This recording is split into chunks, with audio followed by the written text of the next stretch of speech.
ভালো কাজ করছেন কিন্তু খারাপ ফল পাচ্ছেন, সৎভাবে চলছেন কিন্তু জীবনে কোনো শান্তি নেই, অন্যদের সাহায্য করছেন কিন্তু নিজেই বিপদে পড়ছেন, আর অন্যদিকে দেখছেন খারাপ মানুষগুলো ফুলে ফেপে বেড়ে উঠছে, তারাই জীবনে বেশি সুখে আছে।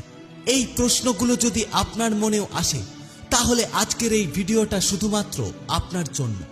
কারণ ভগবান শ্রীকৃষ্ণ গীতায় এই প্রশ্নের এমন উত্তর দিয়েছেন যেগুলো জানলে আপনিও চমকে যাবেন। তাহলে চলুন দেরি না করে ভিডিওটা শুরু করা যাক। প্রথম সত্য, কর্মফল তাৎক্ষণিক নয়। প্রথমে বুঝতে হবে কর্মফল তাৎক্ষণিক আসে না। আপনি আজ ভালো কাজ করলেন, কাল ভালো ফল পাবেন এমন নয়। গীতায় শ্রীকৃষ্ণ বলেছেন প্রতিটা কর্মের ফল আসবেই, কিন্তু তার জন্য একটু সময় লাগে। এমনকি কখনো এই জন্মে, আবার কখনো পরের জন্মে। এটা অনেকটা গাছ লাগানোর মতো। আপনি আজকে যে বীজ রোপণ করলেন, ফল কিন্তু আপনি কালকে পাবেন না, তার জন্য সময় লাগবে। আগে মাটিকে তৈরি হতে হবে, বৃষ্টি হতে হবে, রোদ লাগতে হবে, তারপর সেই গাছে ফল আসবে। ঠিক তেমনি আপনার ভালো কাজের ফলও আসবে, কিন্তু সেটা সঠিক সময়। আর খারাপ মানুষদের যে সুখ দেখছেন, সেটা হয়তো তাদের অতীতের কোনো ভালো কাজের ফল, কিন্তু তাদের খারাপ কাজের শাস্তি তারা একদিন অবশ্যই পাবে।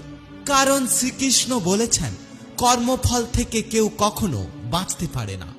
দ্বিতীয় সত্য, পূর্বজন্মের কর্ম। হয়তো আপনি এই জন্মে ভালো কাজ করছেন, কিন্তু আপনার পূর্বজন্মের কিছু খারাপ কর্মের ফল এখন আপনি ভোগ করছেন। এটাকে বলা হয় প্রারব্ধ কর্ম। গীতায় শ্রীকৃষ্ণ বলেছেন মানুষ শুধু একটা জন্ম নিয়ে আসে না, তার সাথে আসে অতীত জন্মের কর্মফলের হিসাব। শ্রীকৃষ্ণ আরো বলেন এ জন্মে আপনি যে ভালো কাজ করছেন, সেটা আপনার ভবিষ্যৎ তৈরি করছে। হয়তো এই জন্মে আপনি তার ফল পাবেন না, কিন্তু আপনি কোনো না কোনো জন্মে এর লাভ অবশ্যই পাবেন। কারণ কর্মফল কখনো কোথাও হারিয়ে যায় না। আর যারা খারাপ কাজ করছে, তারা হয়তো এখন সুখে আছে, কিন্তু তাদের ভবিষ্যৎ অন্ধকার। কারণ তারা নিজেদের নরক নিজেরাই তৈরি করছে। তাই হতাশ হবেন না, আপনার ভালো কাজ কখনো বৃথা যায় না। তৃতীয় সত্য, ফলের প্রত্যাশা ছেড়ে দিন। শ্রীকৃষ্ণ আমাদের বলেছেন আমাদের অধিকার শুধু কর্মে, ফলে আমাদের কোনো অধিকার নেই। আমাদের সবথেকে বড় সমস্যা হলো আমরা ভালো কাজ করি এই আশায় যে তাড়াতাড়ি এর ফল পাব। যখন ফল পাই না, তখন আমরা হতাশ হই, আমাদের মনে রাগ আসে, এমনকি আমরা ভালো কাজ করা বন্ধ করে দিই। কিন্তু শ্রীকৃষ্ণ বলেন এটা সম্পূর্ণ ভুল।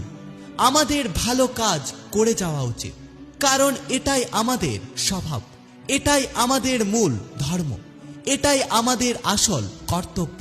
তাই সবসময় ফলের চিন্তা ছেড়ে দিয়ে ভালো কর্ম করা উচিত।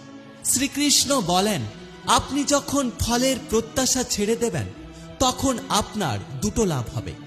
এক, আপনার মন শান্ত থাকবে, কারণ আপনার মনের মধ্যে কোনো আশা নেই, তাই আপনার মনে কোনো হতাশাও নেই।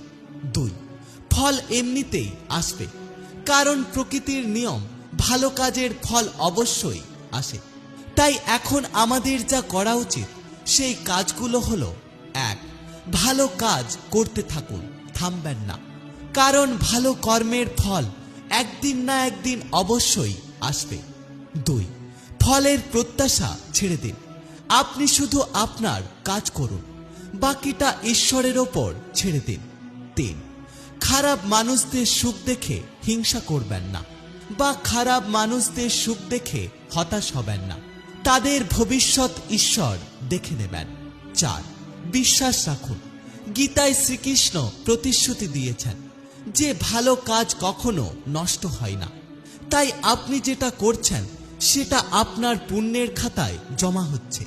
সঠিক সময়ে আপনি আপনার কর্মের ফল অবশ্যই পাবেন। পাঁচ, ধৈর্য ধরুন। ধৈর্যই হলো আমাদের সবচেয়ে বড় শক্তি। যে মানুষ ধৈর্য ধরে সে জীবনে কখনো হেরে যায় না।